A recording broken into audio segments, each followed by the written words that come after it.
Amada iglesia, buen día. Está bien, está bien.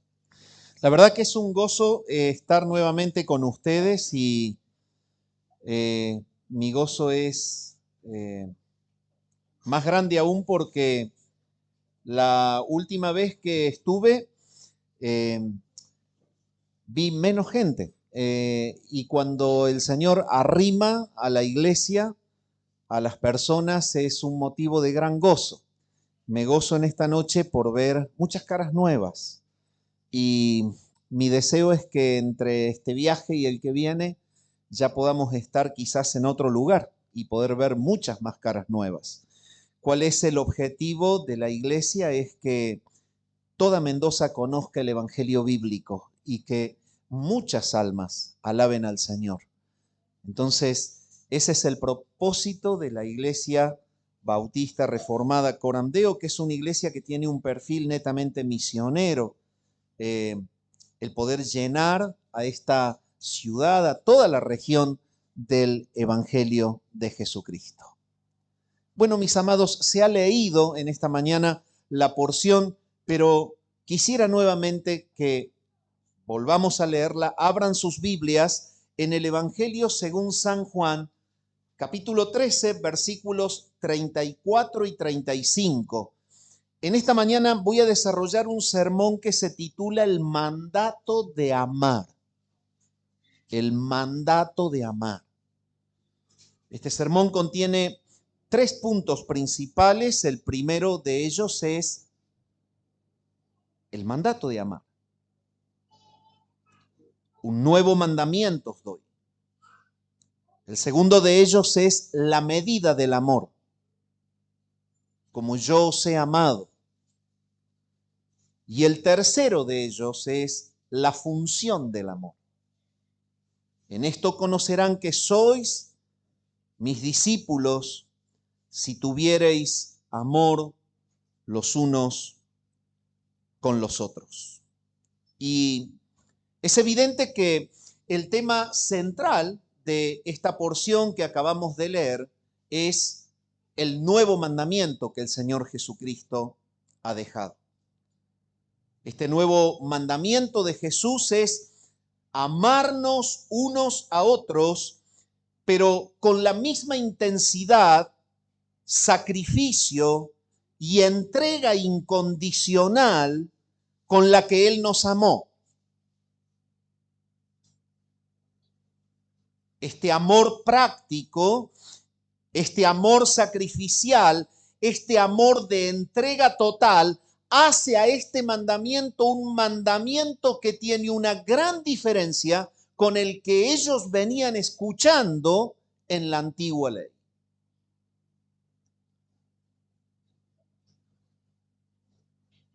Este mandamiento de amar, el Señor lo da en medio de circunstancias que son realmente sorprendentes, como por ejemplo el hecho de agacharse y tomar un recipiente con agua y lavar los polvorientos pies de Judas, que en horas lo ha de vender, traicionar y entregar.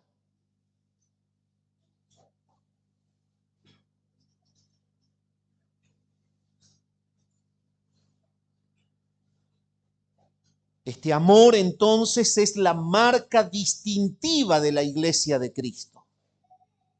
O dicho de otra manera, verdaderamente queda muy mal Jesús si los que dicen seguirle no se aman.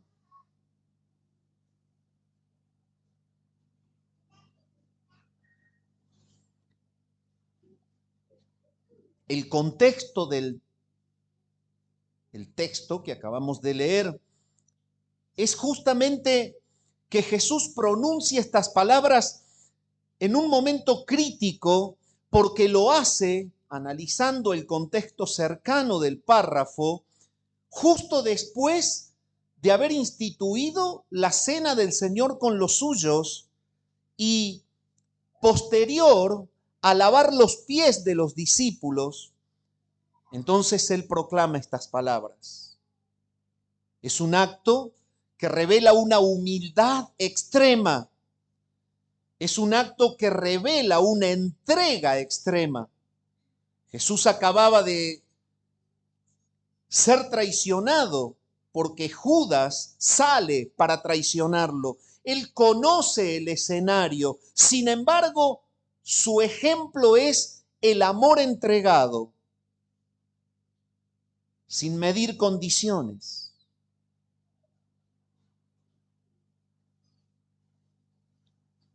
Y lo que este mandato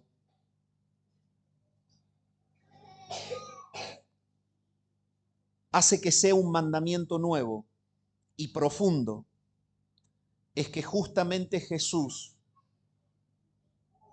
ama aún al que le aborrece.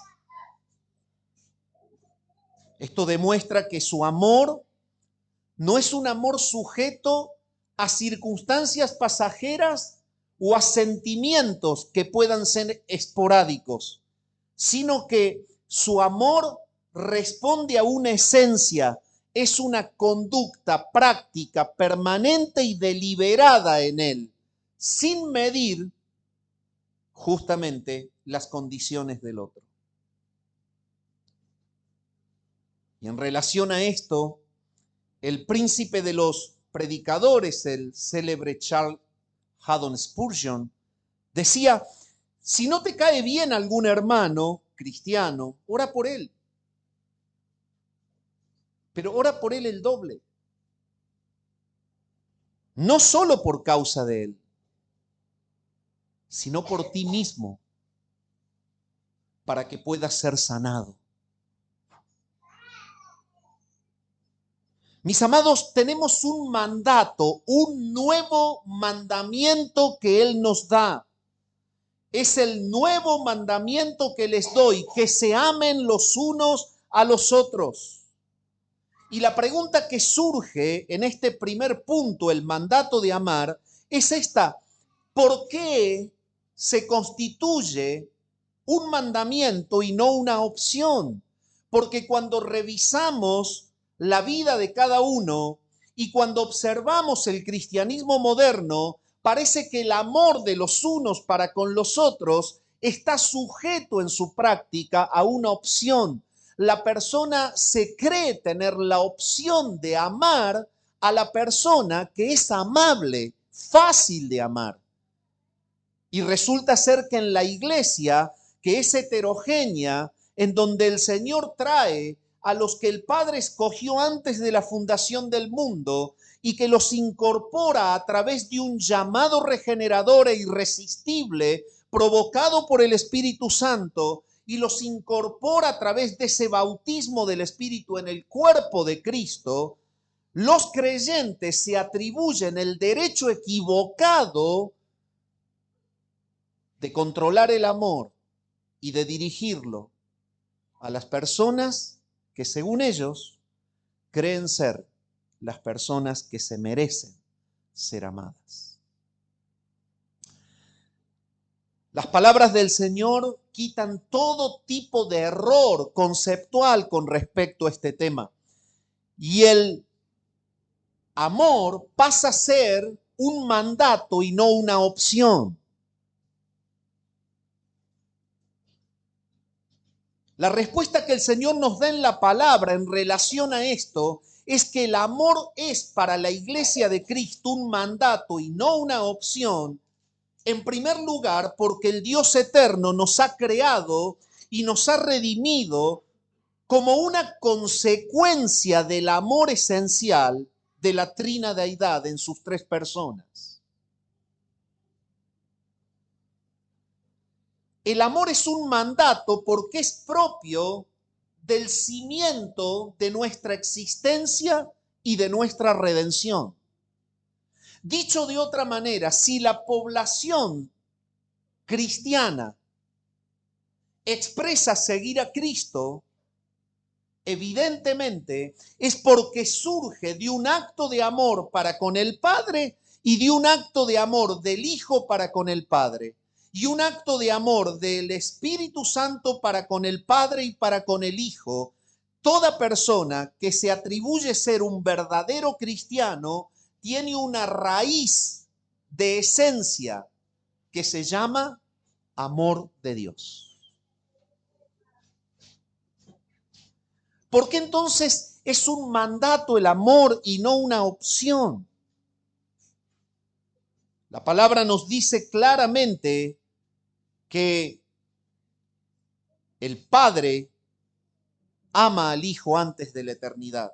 Y basta solo con revisar el Evangelio de Juan, el capítulo 17 y el versículo 24, cuando la palabra dice: Padre, aquellos que me has dado, quiero que donde yo estoy, también ellos estén conmigo. Es el deseo que el Señor tiene de que todos los escogidos del Padre, de que esa novia que está dispersa por todo el mundo, con la cual se ha de casar en la eternidad, que ellos estén en la gloria que el Padre ha tenido con el Hijo antes de que el mundo fuese. Y Él lo aclara y dice: porque me has amado desde antes de la fundación del mundo. Pero entonces San Juan 17:24 habla de un deseo del Hijo para con el Padre, y es que los humanos, los cristianos, la iglesia, la novia, la esposa, comparta el amor que tienen ellos.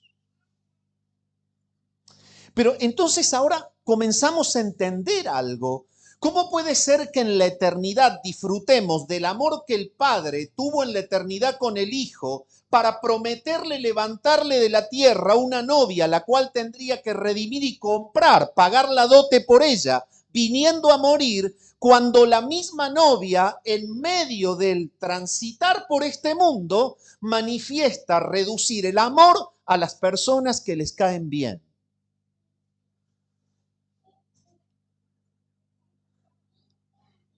La novia surge del amor y la novia está empapada de amor. Y la novia somos nosotros. Amado, el amor entre nosotros no es opcional, es un mandamiento.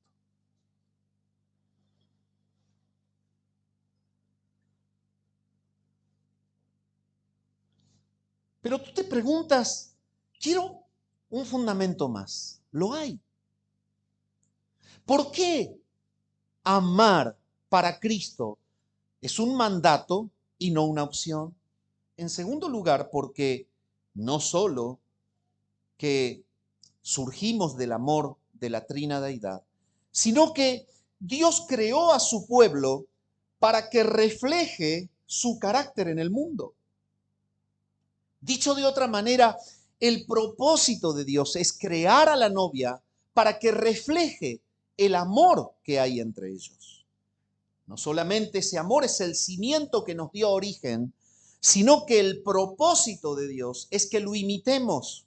No, pero ¿cómo puede ser? ¿Lo dice la Biblia? ¿Que el propósito de Dios es que imitemos su amor? Sí lo dice la Biblia, pero lo pasamos de largo o rápido o no lo conectamos con este texto. Y si tú vas a la carta de Pablo a los Efesios, en el capítulo 5, el versículo 1 y 2, la Escritura puntualmente te dice que el propósito de Dios es que le imitemos en su amor. La palabra dice en Efesios 5, 1 y 2, sed pues imitadores de Dios como hijos amados. Entonces, volvemos a conectar lo que venimos viendo. ¿Por qué el amor es un mandamiento? Porque surgimos, somos hijos por un acto de amor entre el Padre y el Hijo. Y como hijos amados, hay un imperativo, nos manda el Señor a que le imitemos a Él, amándonos unos a otros. Efesios entonces nos dice, sed pues imitadores de Dios, pero ¿cómo qué? Como la novia, como hijos amados. Surgen del amor de Él, surgimos del amor de Él. Ahora, ahí lo aclara. Y andad en amor, como también Cristo nos amó y se entregó a sí mismo por nosotros, ofrenda y sacrificio a Dios en olor fragante.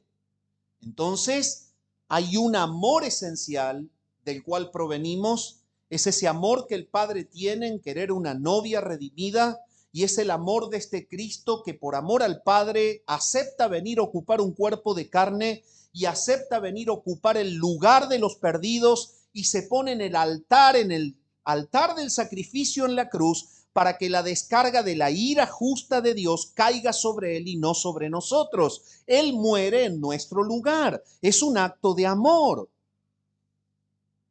Pero lo que la palabra nos está diciendo es que Dios tiene el propósito de que copiemos ese amor de entrega. Y el amor pasa a ser un mandato y no una opción. En último lugar, porque ese Dios que nos pensó en la eternidad y que organizó nuestra redención en el acto del amor de la entrega de Cristo para comprar la novia, ese Dios nos ha capacitado para amar. ¿Y cómo nos ha capacitado para amar?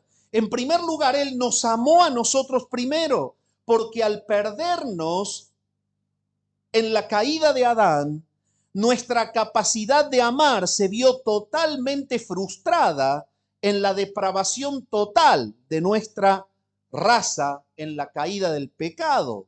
Evidentemente, Él nos necesita amar primero. Primera Juan 4, 10 y 11 dice: en esto consiste el amor, no en que nosotros hayamos amado a Dios, sino en que Él nos amó a nosotros y Él envió a su Hijo en propiciación por nuestros pecados. Entonces dice Juan: amados, si Dios nos ha amado así, debemos, y vuelve a figurar el deber de un mandamiento, y nunca es una opción. Debemos, dice Juan, amarnos unos a otros. Entonces, ¿por qué Él nos ha capacitado para amar? Porque nos amó primero. Él nos ha capacitado para amar porque nos comunicó su amor. En Romanos capítulo 5, el versículo 5, la palabra nos dice: y la esperanza no avergüenza, porque el amor de Dios ha sido derramado en nuestros corazones por el Espíritu Santo que nos fue dado.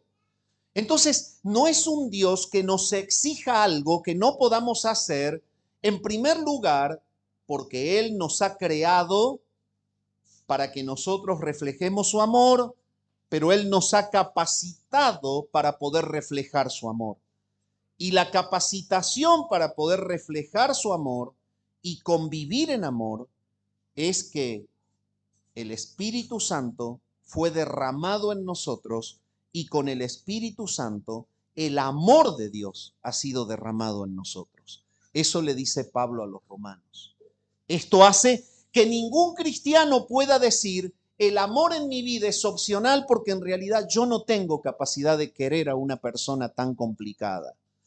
Yo no tengo capacidad de amar a una persona tan difícil de amar. Yo puedo amar a este hermano, a esta hermana, porque son simpáticos. Mira, cuando llegan, todo el grupo está cerca de ellos. Pero aquel que está solito allá, y no, es pesado, es complicado.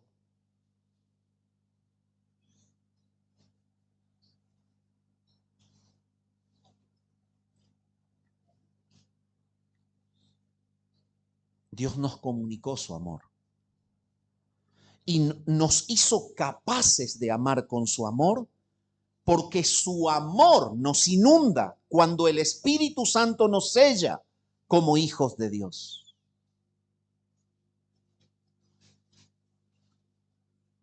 Pero también Él nos da el poder para practicarlo, porque en Gálatas 5:22 la palabra nos dice claramente: mas el fruto del Espíritu es amor, es gozo, es paz, es paciencia, benignidad, bondad, fe, mansedumbre, templanza, y contra tales cosas no hay ley. Entonces, la capacitación de Dios se resume en esto: Él nos amó primero, Él se arrimó a nosotros, Él nos inundó de su amor al sellarnos con el Espíritu Santo, y Él diseñó que en la obra dinámica del Espíritu Santo el creyente pueda amar.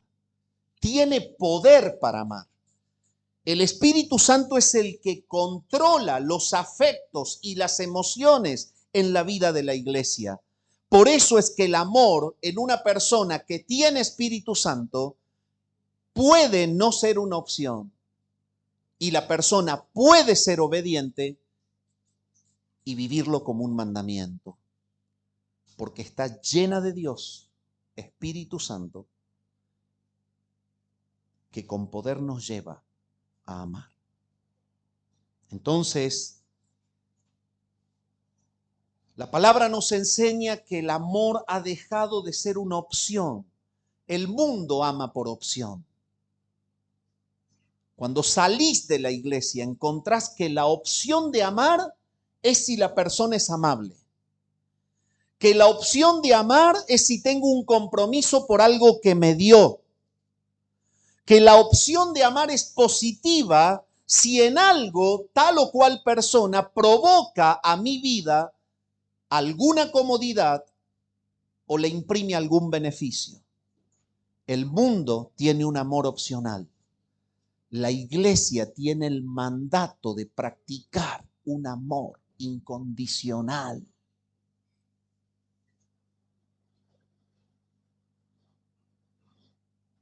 Sin embargo, el mandamiento en sí no es simplemente amar. Porque entonces debemos entender que el Señor lo rotula como algo nuevo. Y si tú vas al Antiguo Testamento y te posicionas en la entrega de la ley, el más grande de los mandamientos que ellos conocían es amar a Dios. Deuteronomio capítulo 6, del 4 en adelante. Amarlo con toda la mente, con todo el corazón, con todas las fuerzas y también al prójimo como a uno mismo. Entonces, ellos venían sabiendo que tenían que amar. Pero, ¿por qué entonces este mandamiento es nuevo? Porque aparte de amar, el Señor le imprime al mismo mandamiento una segunda parte y es como yo os he amado. Como yo os he amado. Esto es para comprender por qué cuando el Señor en el Evangelio enseña el verdadero sentido de la ley y desarrolla toda la enseñanza de lo que es vivir en el reino, Él comienza a decirles, ¿oísteis que fue dicho? Amarás a tu prójimo, pero aborrecerás a tu enemigo, porque en los dichos justamente de los rabinos ya se había hasta trastocado la ley y habían sido proliferados cuestiones filosóficas que estaban siendo enseñadas. Pero el Señor dice, yo les digo, amen al que le aborrece, al que le persigue. Entonces ustedes serán llamados hijos de Dios.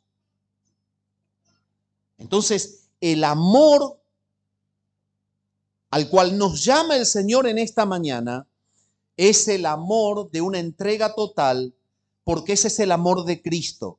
Así como yo os he amado, como os he amado. Y la pregunta que surge en este mandato de amar como Cristo ha amado es justamente esta. Esta es la pregunta. La segunda pregunta que se desprende del análisis del párrafo es, y bueno, ¿y cómo nos amó Él? La primera ya la contestamos, ¿y por qué es un mandamiento? Bueno, ya se los dije. La segunda, pero ¿y entonces cómo nos amó Él? Porque yo necesito un tutor para saber cómo tengo que ser con los hermanos y cómo tengo que vivir como cristiano. ¿Cómo me amó Él? Y la palabra lo responde claramente. Cristo ama con un amor sin condiciones y es lo que venía diciendo. Evidentemente, si estaba ahí el que le iba a entregar y Él lava los pies a todos, Él no tiene condiciones. Si le están matando y Él pide perdón por ellos, perdónalos porque no saben lo que hacen, Él no tiene condiciones. Perdón. El Señor nos llama a amar sin condición de recibir algo. Si vos te has acostumbrado en la iglesia a hacer asociación con personas por lo que has podido recibir a cambio, el llamado del Señor en esta mañana es que revises, porque es muy probable que nunca supiste amar. El amor no es un intercambio de intereses. El amor al cual el Señor nos llama en esta mañana como un mandamiento no está basado en la satisfacción de intereses, está basado en la capacitación divina para amar al que no me da nada y probablemente al que me quita todo, pero lo amo igual.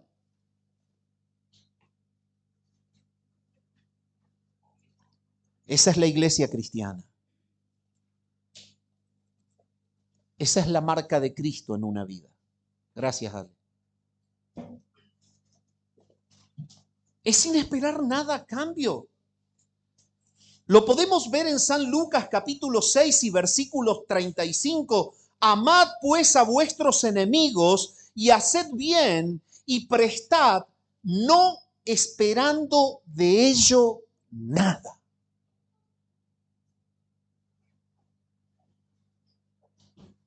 Y será vuestro galardón grande y seréis hijos del Altísimo, porque Él es benigno para con los ingratos y malos.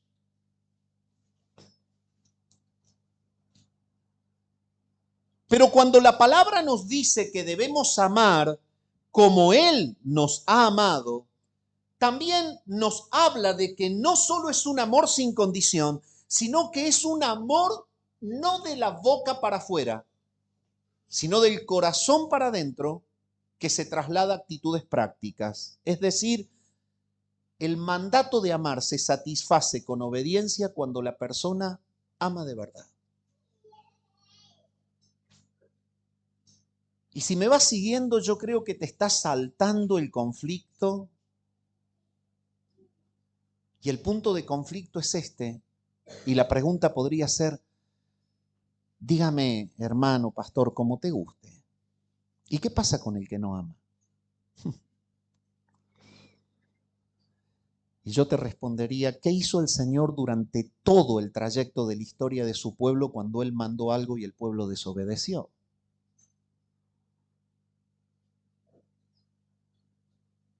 No le encuentro otra respuesta. No es una opción. Es un mandato. Un mandato que cuando lo esquivamos nos constituye en una falta, en un pecado enjuiciable. Es el pecado de no amar.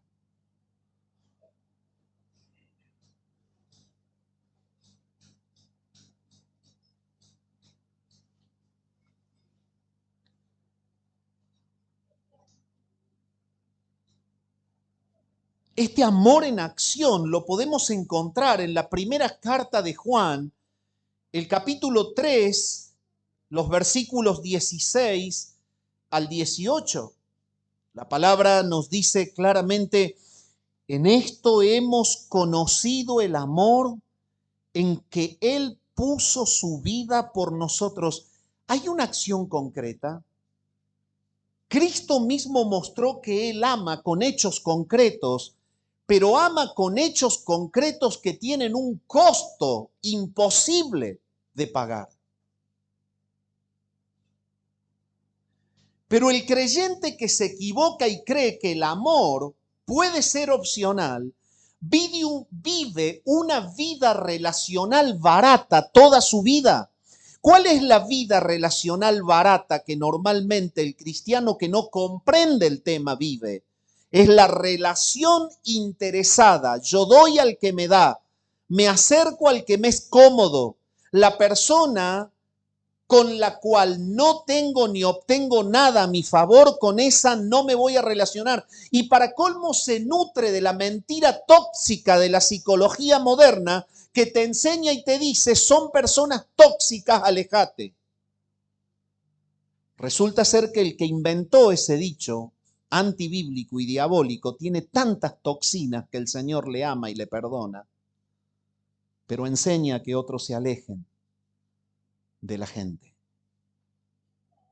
Qué triste. La iglesia de Cristo no es así.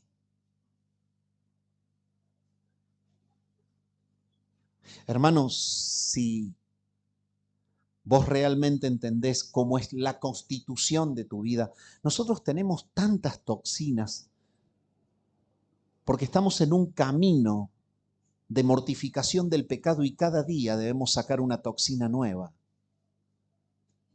Pero si nosotros vamos a estar midiendo la práctica del amor en la medida en la que el otro sea tóxico o no tóxico para mí, lo único que vamos a generar es lo que está generándose. Semidioses aislados que miden la relación en base a lo que pueden obtener del otro. Así se rompen matrimonios, así se rompen relaciones familiares y así se dividen las iglesias con esta mentira. Sin embargo, el Señor nos manda amar como Él nos ha amado. Hay un patrón de guía, hay un tutor que abre el camino, que aclara la manera de amar. Entonces, cuando la palabra dice como yo les he amado, implica un servicio, implica gracia y la disposición de tener una entrega sacrificial por los demás. En Gálatas capítulo 5 y el versículo 13 nos dice lo siguiente: porque vosotros, hermanos, a libertad fuisteis llamados, solamente que no uséis la libertad como ocasión para la carne, sino servíos por amor los unos a los otros.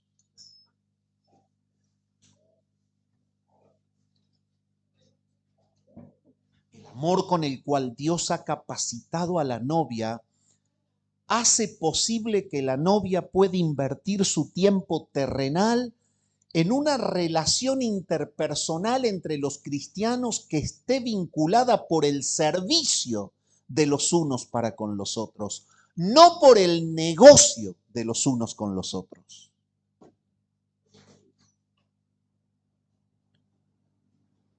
¿Por qué? Porque así amó Cristo.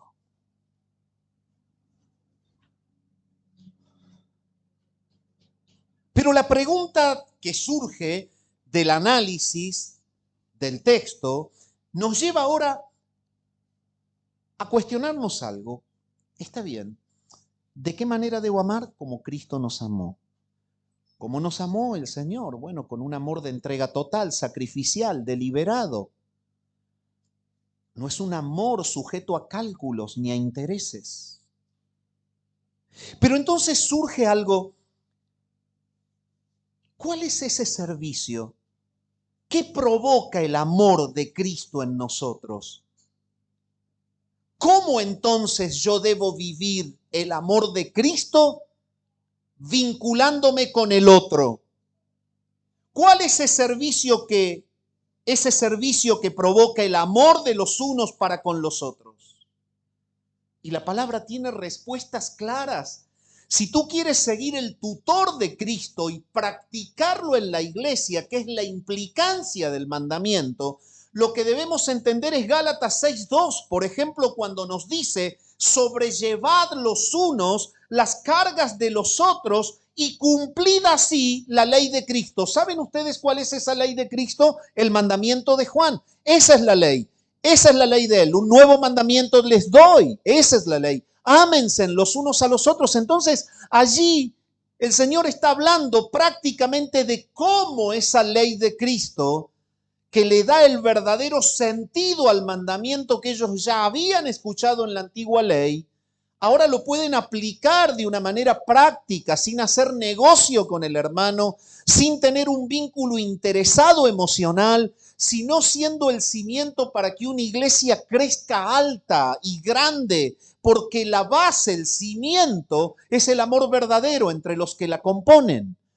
¿Cómo entonces se sirve por amor el uno al otro? Sobrellevando uno la carga del otro. Esto es tremendo. ¿Cuánto tiempo de vida llevas sin interesarte por el dolor que tiene tu hermano con el cual convivís en la misma iglesia hace 5, 10, 15, 20 o 40 años?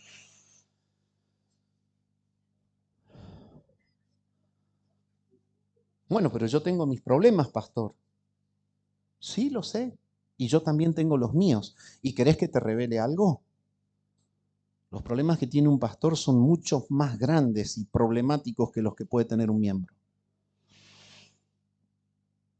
Pero eso no nos da lugar a desobedecer esto. Cuando estamos capacitados por el amor de Dios, tenemos la capacidad de sobrellevar nuestras cargas y en el poder del Espíritu Santo que controla nuestras emociones y que prolonga la capacidad de nuestras tolerancias, podemos amar al hermano, hablarle, visitarlo y decirle, ¿cómo puedo orar por vos? ¿Qué necesidad tenés? ¿Cómo te puedo ayudar?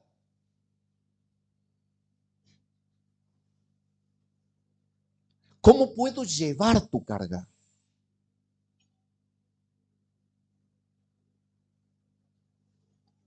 Esa es la primera manera práctica en la que el Señor nos enseña cómo desarrollar prácticamente el mandamiento. Esa es la ley de Cristo que hay que cumplir. Entonces, mis amados, la iglesia que está cimentada en un conjunto de cristianos verdaderos que tienen en claro que amar no es de la boca para afuera, sino de la acción para adentro. Entonces es una iglesia que en la semana no está simplemente perdiendo el tiempo con los jueguitos o en la pantalla. Está quizás con un teléfono recorriendo a los hermanos y diciendo, ¿cómo estás? ¿Tenés un motivo por el cual querés que ore? ¿Cómo te fue con la enfermedad de tu niño o de tu niña? ¿Tenés alguna necesidad? ¿Hay un paquete de arroz en tu reserva? ¿Te hace falta algo? ¿Tenés para comer? ¿Pudiste pagar tu deuda? ¿Qué es sobrellevar unos las cargas de otros? Vivir absortos en el egocentrismo semanal y después venir el domingo y decir, hermano, ¿cómo te amo?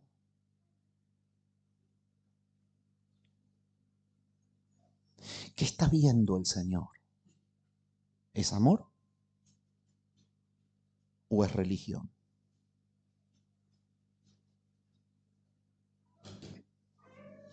En segundo lugar, la palabra nos enseña cómo amar. ¿Cómo es la parte práctica del mandamiento del amor puesto en acción? Romanos 12:16 dice, vivan en armonía unos con otros. Entonces el amor práctico es el de la persona que aporta con todas sus fuerzas a la armonía grupal. ¿Cómo? No provocando nada que pueda quitar la paz grupal. La persona ama cuando busca la unidad. No ama cuando está provocando la desunión. Romanos 12:16 es claro. Vivan en armonía. ¿Querés amar a tu hermano? Poné todo de tu parte para vivir en armonía. Sí, pero mira, es muy pecador. No creo que sea menos que vos.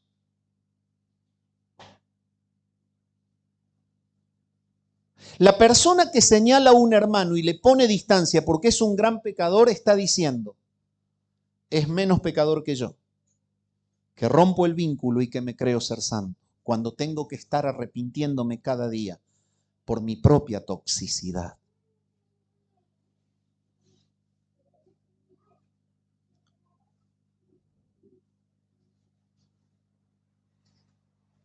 Si hay algo que fracciona el cuerpo de Cristo y si hay algo que destruye la práctica del amor y nos constituyen desobedientes en cuanto a este mandamiento, es el prejuicio y el romanticismo de creerme el cristiano espiritual y superado, el que ya está por encima de los demás. el que ha llegado a un nivel de comprensión bíblica y de conocimiento de Cristo que le da el derecho de mirar desde arriba a los otros y de poder señalar las toxinas ajenas cuando en realidad está acumulándose el corazón lleno de toxinas porque no pide perdón. Pero se ha hecho un cristiano prejuicioso.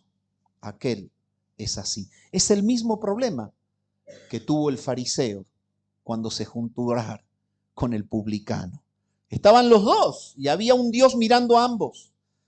El fariseo en su romanticismo religioso decía: Señor, te doy gracias, no soy como la piltrafa, el tóxico este. Yo ayuno 2 veces a la mañana, tengo mis túnicas y doy, y te adoro y te amo y soy fariseo, pero esta piltrafa humana, este publicano inservible allí, gracias por no hacerme como él, Señor. Me cayó perfectamente bien la elección, yo soy de los mejores. Y el publicano solamente dijo: Señor, sé propicio a mí, pecador. Él tenía abierta la puerta para que drenen sus toxinas. Y el que estaba mirando, el Dios eterno de los cielos, hizo que se vuelva a la casa justificado la porquería, pero condenado el mejor.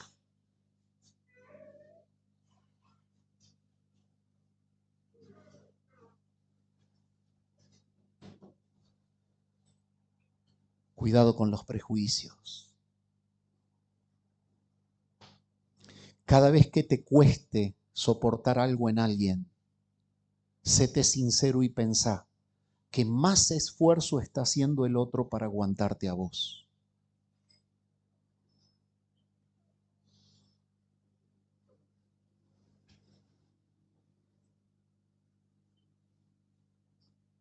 Efesios 4:32 nos habla que la práctica de este mandamiento de amar se manifiesta justamente en la bondad y en la compasión de los unos para con los otros, que nos lleva a perdonarnos mutuamente.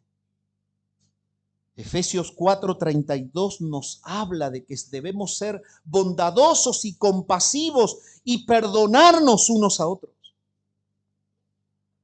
La práctica del amor nos lleva entonces a este acto, a la disposición clara de que si recibo una agresión por una toxina supuesta de alguna persona, mi corazón está totalmente dispuesto a amar con el amor de Cristo.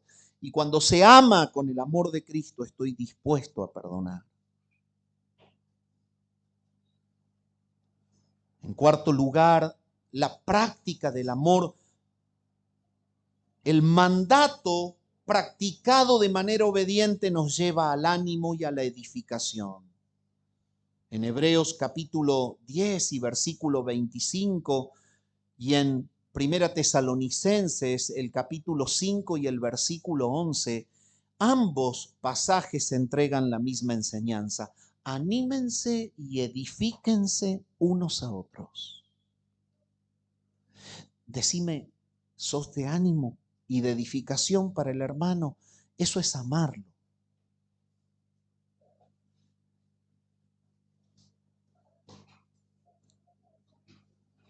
Estimulalo al amor y a las buenas obras. Y cuando estudiamos el pasaje de Hebreos que nos habla de que debemos estimular al hermano al amor y a las buenas obras, ahí nomás el contexto cercano explica la manera de amar prácticamente para estimular a otro al amor y a las buenas obras.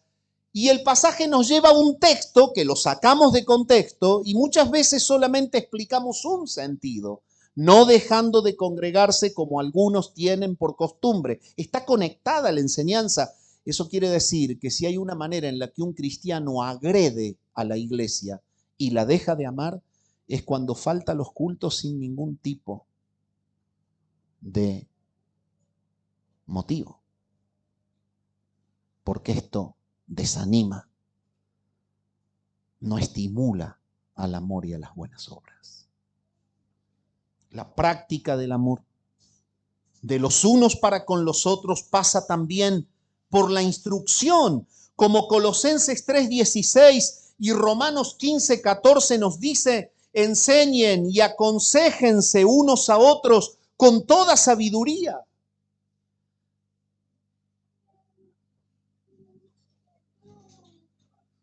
El nutrirse para poder enseñar y aconsejar al hermano es amarlo. En Santiago capítulo 5 y versículo 16 nos enseña cómo se ama con el amor de Jesús y dice, confiésense unos a otros sus pecados y oren los unos por los otros. ¿Y esto qué quiere decir? Sean personas que no están permanentemente buscando el pecado en el otro, sean tan sensibles y humildes que se acerquen al otro sabiendo que ustedes son tan pecadores como los otros. Ese es el sentido del texto. Eso es lo que vincula a la iglesia. Cuando la relación no está con pedestales establecidos, sino con humildes pecadores que se relacionan unos a otros, con el conocimiento de que el Señor ha perdonado a ambos. Y por eso pueden practicar el amor.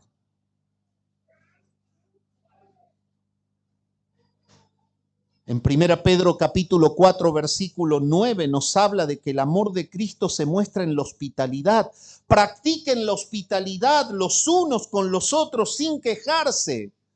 Abran su casa y atiendan a un hermano como coherederos del cielo, como que son miembros de la misma familia.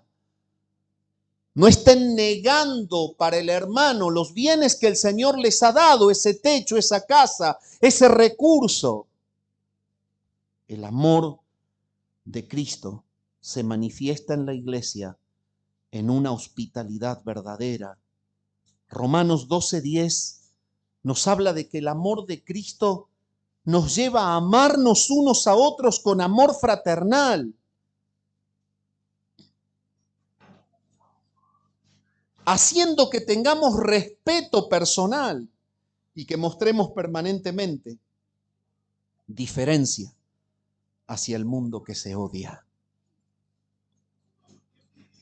En Santiago 1:27, recorriendo el Nuevo Testamento, llegamos a Santiago para ver el amor real, la práctica del mandamiento, y encontramos que la religión pura es esta: visitar a los huérfanos y a las viudas en sus tribulaciones, es interesarse por las necesidades de los desvalidos. Y esto es lo que la palabra nos enseña sobre la práctica del mandamiento. Cada uno, mi amado hermano, debe revisar si vive así. Ahí va a poder encontrar la realidad entre la religión y el discipulado. Entre ser asistente a una iglesia o seguidor de Jesús. El asistente a la iglesia está egolátricamente ensimismado en sí mismo y muchas veces espera lo que la iglesia le puede proveer de comodidad emocional, espiritual, pero nunca se le subió a la cabeza pensar que el Señor nos manda amar.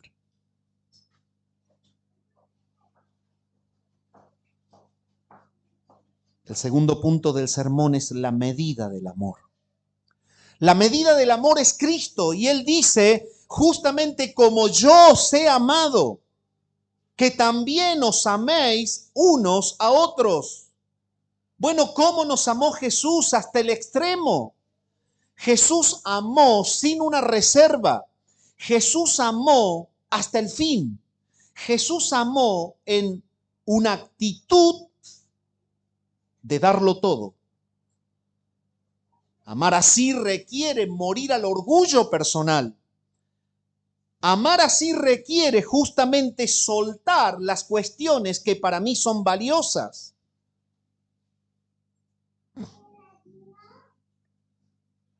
Como por ejemplo tener siempre la razón y la comodidad. Pero ¿y dónde vemos en la vida que el Señor amó negándose a su comodidad?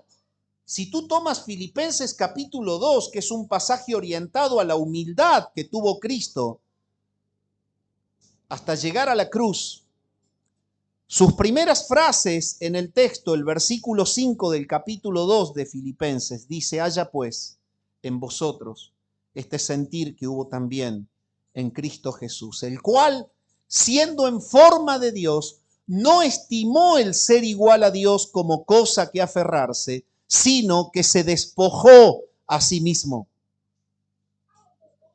tomando forma de siervo, hecho semejante a los hombres, y estando en la condición de hombre, se humilló, haciéndose obediente hasta la muerte y muerte de cruz.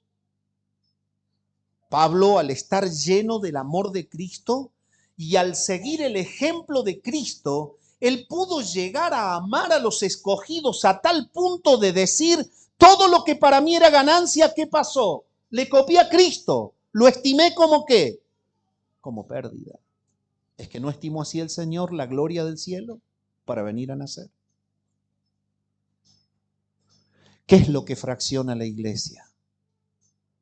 El concepto equivocado de que la relación debe ser interesada. Yo le doy al que me doy. Yo amo al que me quiere. Yo me arrimo al que es fácil de tolerar. Sin embargo, la palabra nos dice que el secreto de que sea esta la ley de Cristo y un mandamiento nuevo es que justamente el patrón que mide la dimensión de la calidad del amor es la conducta de Jesús. Y la conducta de Jesús es una entrega total.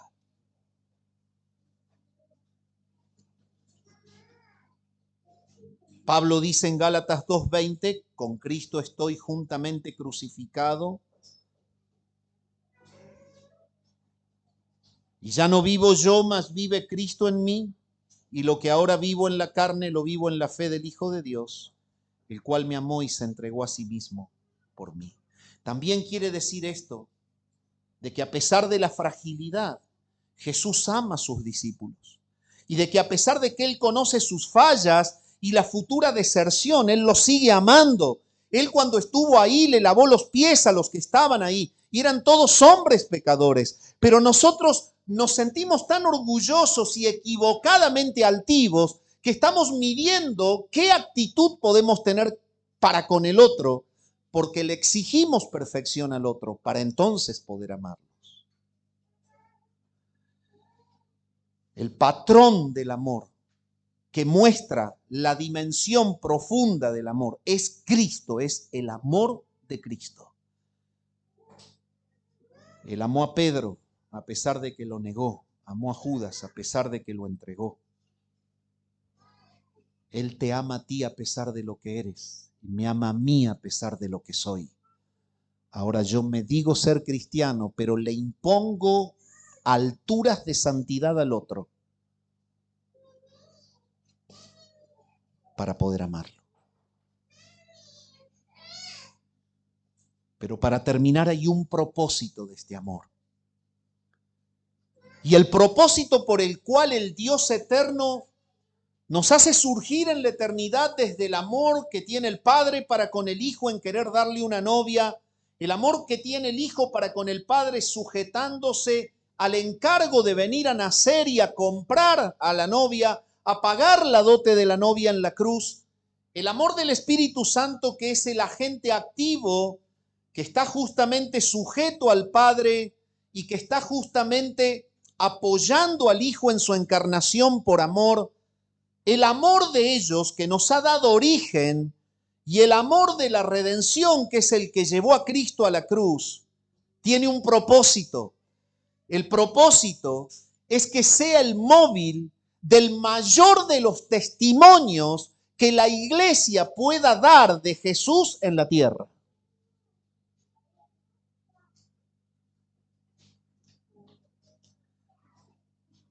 A ver, vamos de la mano al texto.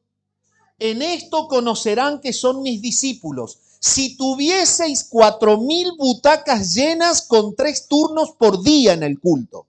¿Lo dice? Bueno, vamos de nuevo, opciones modernas, ¿no? En esto conoceréis que sois mis discípulos, si tuvieseis al gran predicador, puntos suspensivos, pon el que más te guste. Seguro no voy a ser yo, porque no soy bueno. Poné el que más te guste. ¿En eso se conoce la iglesia? Bueno, vamos con otra cosa. En esto conocerán que sois mis discípulos, si fueseis igual que la iglesia de fulano de tal, si fueses igual que la iglesia de fulano de tal, si fueses igual que aquel grupo que está allá. ¿Sí? ¿Dice eso? ¿Sos chiquito? ¿Estás acá? ¿Querés que esta zona vea que Cristo reina hoy en la novia? Amá al que tenés al lado.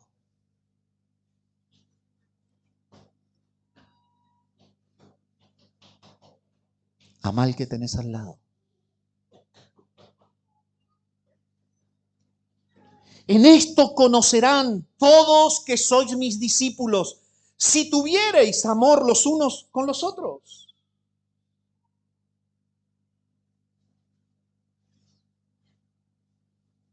La marca distintiva entonces no es el tamaño de la iglesia. La marca distintiva no es el costo de las butacas, el precio del aire acondicionado, el lujo de la puerta de vidrio, la pintura, el terreno propio, el gran templo.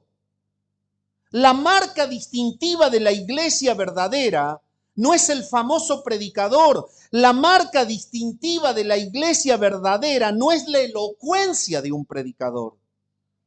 La marca distintiva de la iglesia verdadera es el amor real de los unos para con los otros.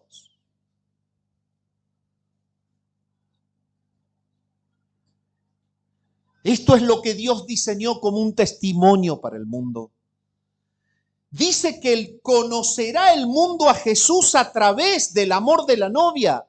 No puede estar Cristo en carne porque él ya estuvo y está a la diestra del Padre, esperando el momento del Padre para venir y crear cielos nuevos y tierras nuevas en un casamiento eterno, hacer que la eternidad dinámicamente se instituya como un reino completado en su segunda venida. Pero sí está reinando hoy y su reino es testificado y sostenido por el amor de los que dicen seguir a Jesús. Te llevo de la mano a pensar, ¿has sentido algo negativo para con tu hermano en la semana? Pedí perdón.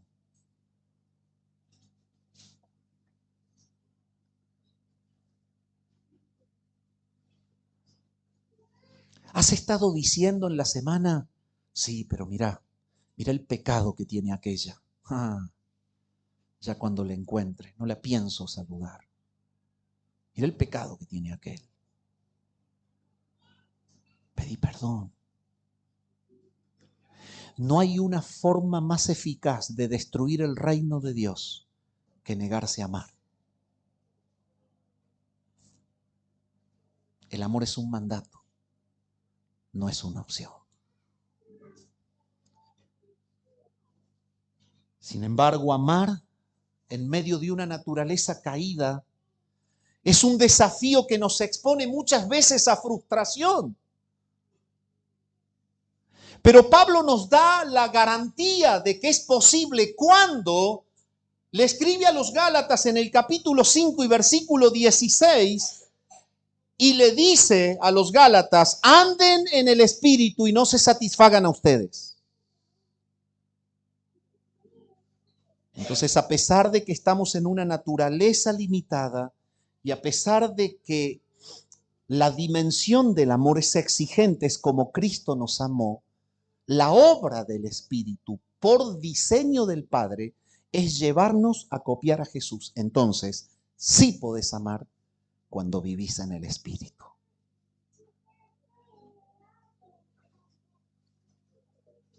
Servir intencionalmente al hermano es vivir en el Espíritu. Buscar el defecto del hermano es vivir en la carne, pero te crees espiritual. ¿Te das cuenta el romanticismo y la incongruencia? Vivir en el Espíritu es perdonar y sostener al que está cayendo, no pisotearlo para que se vea que yo soy mejor que él, porque yo no me caí.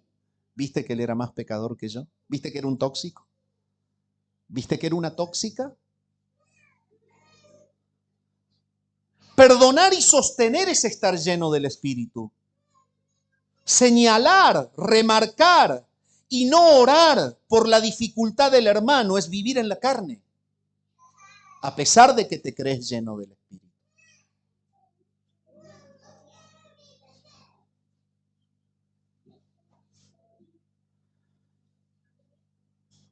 Amar con el amor de Cristo a las personas que incluso parece que no se merecen ser amadas, es vivir llenos de Dios.